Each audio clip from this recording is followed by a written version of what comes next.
ভাই চা আসেন, চা খান, চা খান, চা খুব মজা। I shouldn't worry about what other people are thinking. আপনি আমেরিকাতে চা বিক্রি করেন।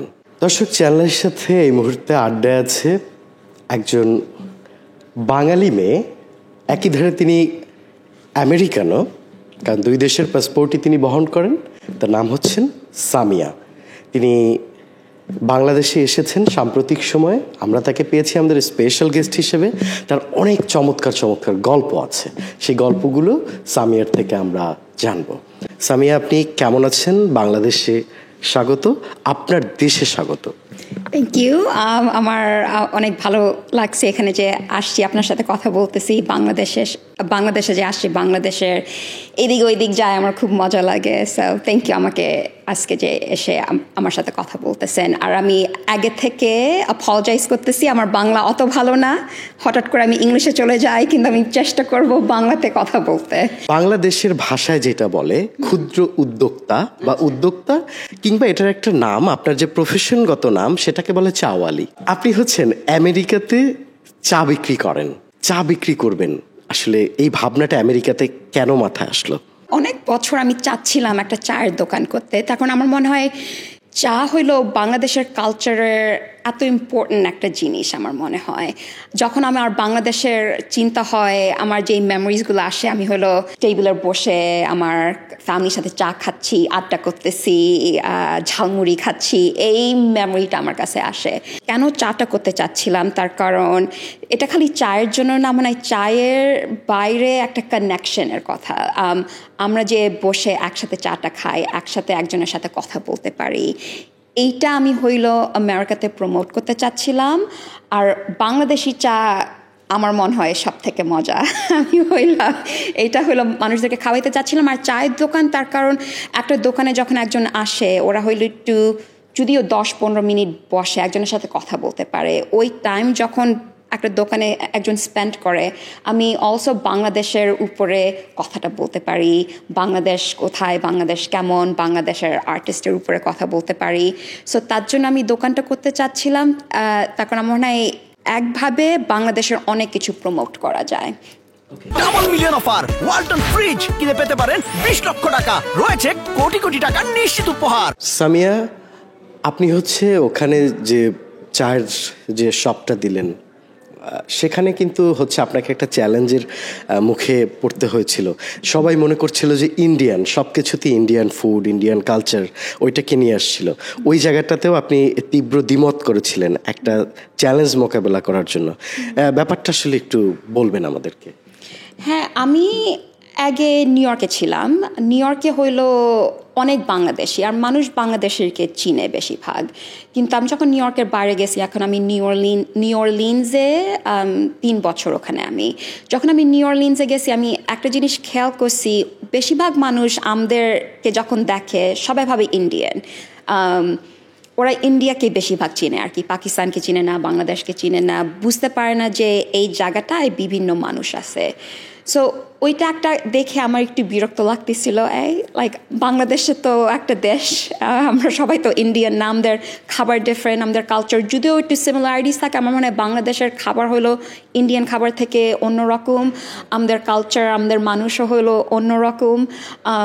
সো আমি চাচ্ছিলাম মানুষদেরকে ওইটা শিখাইতে। আর আমার মনে হয় এটা আমার টিচিং ব্যাকগ্রাউন্ড থেকেও আসছে। আমি যে বাচ্চাদেরকে শিখাইতাম, মানুষদেরকে শিখানো আমার প্যাশন আছে। সো আমি ওইটা শিখাইতে চাচ্ছিলাম যে মানুষ বুঝতে পারবে, আচ্ছা এইটা হলো ইন্ডিয়ান জিনিস, এটা হলো বাংলাদেশি জিনিস, আর ডিফারেন্সটা কি, আর আমরা যে সবাই একই না।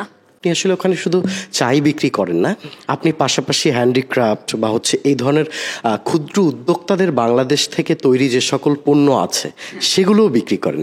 সেগুলোর আসলে ওখানকার চাহিদাটা কেমন, আমি একটু জানতে চাই। আমার মনে হয় বিদেশি থেকে অনেক চলে, তখন ওরা বেশিরভাগ এই জিনিসগুলো দেখে নাই। দেশির মানুষ ওরকম চলে না, তখন ওরা ভাবে আচ্ছা আমি তো বাংলাদেশে যাচ্ছি, ওখান থেকে কিনবো, আমি এই দোকান থেকে কেন কিনবো। কিন্তু বেশিরভাগ যখন বিদেশি মানুষরা দেখে, ওরা অনেক খুশি হয় এই কাজগুলো দেখতে। আর আমি যে কাজগুলো বিক্রি করি ওইটা আমি হলো ডাইরেক্টলি যারা হলো কাজটা করে ওদের থেকে আমি নেই। আমি ওরকম ফ্যাক্টরি ওরকম কিছু চাচ্ছি না। আমি চাচ্ছি যেই আর্টিস্টরা কাজটা করতেছে ওদেরকে টাকাটা দেওয়া হবে, ওদের হাত থেকে নিয়ে আমি হলো মানুষদেরকে দিব। সো মানুষ যে কিনতেছে ওরা বুঝতে পারবে যে ওরা আমার জিনিস না কিনে ওরা এমনি অ্যামাজন থেকেও কিনতে পারে, নাহলে অন্য কম দামি জিনিস কিনতে পারে। কিন্তু আমি হলো মানুষদেরকে বুঝাইতে চাচ্ছি ওরা যেখানে ওদের একটা পাওয়ার আছে, ওরা টাকাটা কোথায় স্পেন্ড করতে চাচ্ছে। ওরা অ্যামাজনও করতে পারে, কিন্তু টাকাটা কোথায় যাচ্ছে। কিন্তু আমার থেকে কিনলে ওরা হলো ডাইরেক্টলি একটা মানুষকে সাহায্য করতে পারতেছে আর কি। স্পষ্ট আপনার ভাবনা। সেই জায়গা থেকে আপনি বাংলাদেশের থেকে পণ্য নেয়ার ব্যাপারে আগামী দিনে কিভাবে কাজ করতে চান? আমি এখনো আস্তে আস্তে রিলেশনশিপসগুলো বিল্ড করতেছি। 3-4 বছর আগে আমি হলো কাঁথা নিয়ে গেছিলাম। আমার খালামুনির একটা বুয়া ছিল, উনি হলো কাজটা করতে পারত। সো ওনার থেকে নিয়ে ওনাকে টাকা দিছিলাম। এইবার যে আমি আসছি আমি আরও কানেকশনস চেষ্টা করতেছি করতে, কে করতে পারে, কার সাথে কাজ করতে পারতেছি। সো এখন একটু বিগিনিং স্টেজে, সো চেষ্টা করতেছি আস্তে আস্তে আরও রিলেশনশিপস বিল্ড করে আরও অনেক আর্টিস্টের জিনিস আমি নিয়ে যাইতে পারবো। সামিয়া, আপনি প্রতিষ্ঠিত পরিবারের একজন মেয়ে, আপনি পারিবারিকভাবে ধনাঢ্য ফ্যামিলির মেয়ে, কিন্তু এই কাজগুলো আসলে কেন করার অনুভব করলেন? আপনি তো জীবনটাকে অন্যভাবে আসলে শুরু করতে পারতেন। আমার সবসময় ইচ্ছা ছিল এরকম কোনো এন্টারপ্রেনিউর নালে আর্টিস্টিক জায়গায় যাইতে। আমি যখন কলেজে ছিলাম আমার মনে আছে আমি একজনকে বলছিলাম আমি এরকম একটা দোকান খুলতে চাই, আমি হইলো মানুষদেরকে খাওয়াইতে চাই। আর ওনার রেসপন্স ছিল তুমি কি বাবুচি হবা নাকি? সো আমার মনে হয় আমাদের বাংলাদেশের কালচারের মধ্যে এরকম অনেক আইডিয়াস আছে কি হইলো একটা ভালো চাকরি, কি ভালো চাকরি না। আর ওইটা শুনে আমার হয় অবভিয়াসলি আমি যখন ছোট ছিলাম ওইটা শুনে একটু মন খারাপ হয়েছে। তারপর চিন্তা করছিলাম আচ্ছা এটা কি করার উচিত না। তারপরে আমি অ্যাকচুয়ালি এডুকেশনের উপরে গেছিলাম। আমি হলো 8 বছর এডুকেশনের উপর আমি হলো বায়োলজি শিখাইছি বাচ্চাদেরকে, তারপর অ্যাডমিনিস্ট্রেশনের ওখানে গেছি। কিন্তু একটা জিনিস যেটা আমি রিয়েলাইজ করছি, যত as I have been getting older, যদি আমি যেই জিনিসগুলো আমাকে খুশি যদি না করে, ওটা যদি না করি, জীবনটা তো ছোট। জীবনে আমি কি করতেছি আর কি? আমি যদি যেই জিনিসগুলো আমি করতে চাই ওগুলো আমি করতেছি না। আর মানুষের চিন্তায় যদি জীবনটা আমি ওভাবে কাটাই, আমার মনে হয় শেষ দিকে যখন যাব ওই মানুষগুলো তো আমার সাথে থাকবে না। আমি হলো নিজের একাই থাকবো ওরকম, আর একাই চিন্তা করব আচ্ছা আমি কি আমার জীবন ওভাবে আমি যেই জীবনটা আমি চাইছি ওটা আমি করতে পারছি নাকি। এক জায়গায় যে আমার মনে হয়েছে আমি যেটা করতে চাচ্ছি ওগুলাই করার উচিত। I shouldn't worry about what other people are thinking. I know it's hard in Bangladeshi culture. আমাদের Bangladeshi culture, in one way I think it's important to respect family members. ওরা যেটা চায় ওটা করার উচিত, but I think there's a balance, right? So of course we should respect our family and respect our family members, but if that respect endangers our happiness, I don't think it's worth it. So what is that balance that we have to strike? Yeah, and it আমাকে অনেক খুশি করে আমি যখন চায়ের দোকানটা খুলি, মানুষ এসে মানুষদেরকে খাওয়াইতে পারি, ওরা এনজয় করে, it brings me a lot of joy. একজন মেয়ে ইন্ডিপেন্ডেন্ট হতে হলে বা মনের শান্তির জন্য যে একটা চাকরি করতে পারে, একটা কাজ করতে পারে, সেইটা আসলে এখনো আমাদের অনেক বেশি ঘাটতি আছে সামিয়া। তো আপনি আমাদের জন্য অনেক বেশি অনুপ্রেরণার বাঙালি মেয়েদের জন্য, এবং এই সময় আসলে মেয়েদের জন্য কতটা বেশি কর্মমুখী হওয়া দরকার বলে আপনি মনে করেন বিশ্বায়নের এই সময়? I think it's really important মেয়েরা যে কাজ করে আর কাজে ঢুকে, তার কারণ অনেক জায়গায় আমরা দেখতে পাচ্ছি যে যারা হইলো ইন্ডাস্ট্রির মধ্যে যেই রুলসগুলো বানাচ্ছে, ইন্ডাস্ট্রি যাদেরকে এফেক্ট করতেছে, ওখানে যদি একটা ডাইভার্স ওয়ার্কফোর্স না থাকে, ওখানে যদি মেয়েদের ভয়েসেস যদি মানুষ শুনতেছে না, আমাদের বাংলাদেশে তো অনেক মেয়েরা আছে। সো একটা রুমে যদি খালি পুরুষরা থাকে, ওই পুরুষরাই হইলো জিনিস ডিসাইড করতেছে কি মেয়েরা কি চায়, মেয়েদের কি দরকার, এটা পুরুষ কিভাবে ডিসাইড করতে পারবে? এটা তো মেয়েদের ব্যাপার, right? So I think in that case like মেয়েরা যদি চাকরিতে ঢুকতে পারে, মেয়েদের পার্সপেক্টিভ যদি আনতে পারে, এইটা অ্যাজ আ হোল একটা কান্ট্রির জন্য অনেক ভালো। আর একটা জিনিস যেটা অনেক কান্ট্রিজরা দেখছে, মেয়েরা যখন স্কুলে যায়, মেয়েরা যখন চাকরি করে, এইটা ওদের খালি এফেক্ট করে না, ওদের বাচ্চাদেরকে এফেক্ট করে। So it's generational, right? So মেয়েরা যখন মেয়েদের পায়ে দাঁড়াচ্ছে, ওদের যখন বাচ্চা হয়, ওই একই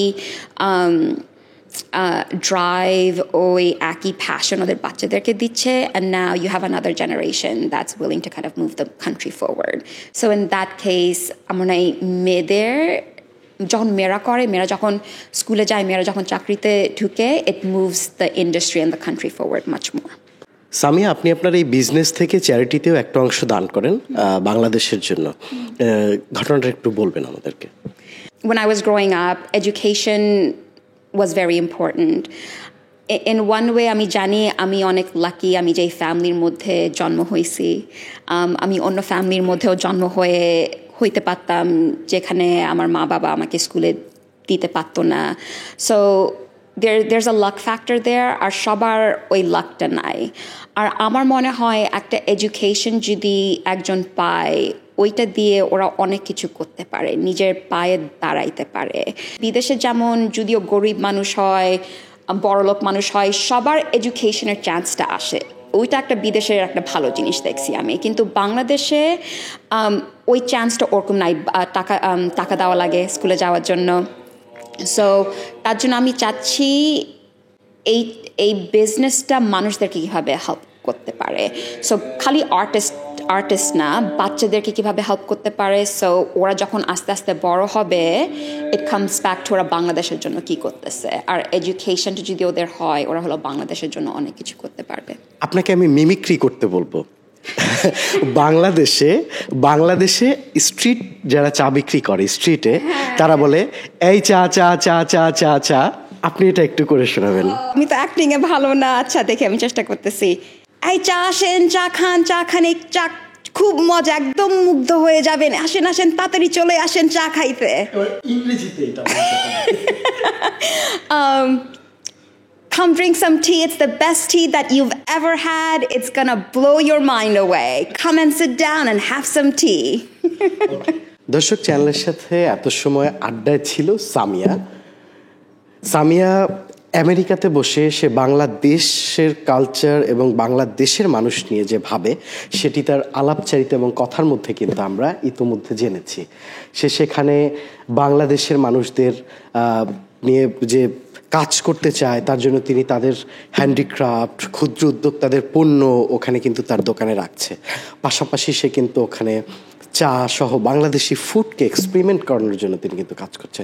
সামিয়া হচ্ছেন বাংলাদেশের মেয়েদের জন্য একজন গৌরবের প্রতীক হতে পারে, একজন কর্মমুখী নারীর জন্য অনুপ্রেরণা হতে পারে, যে ভাবছে আগামী দিনে কিছু করবে, তার জন্য সবচেয়ে বড় অনুপ্রেরণাদায়ক নারী হিসেবে সে কাজ করতে পারে। সামিয়ার জন্য চ্যানেল আই পরিবারের পক্ষ থেকে অনেক অনেক শুভেচ্ছা এবং শুভকামনা। Thank you. আমাকে আপনার সাথে কথা বলে আমার খুব ভালো লাগছে, সো থ্যাংক ইউ।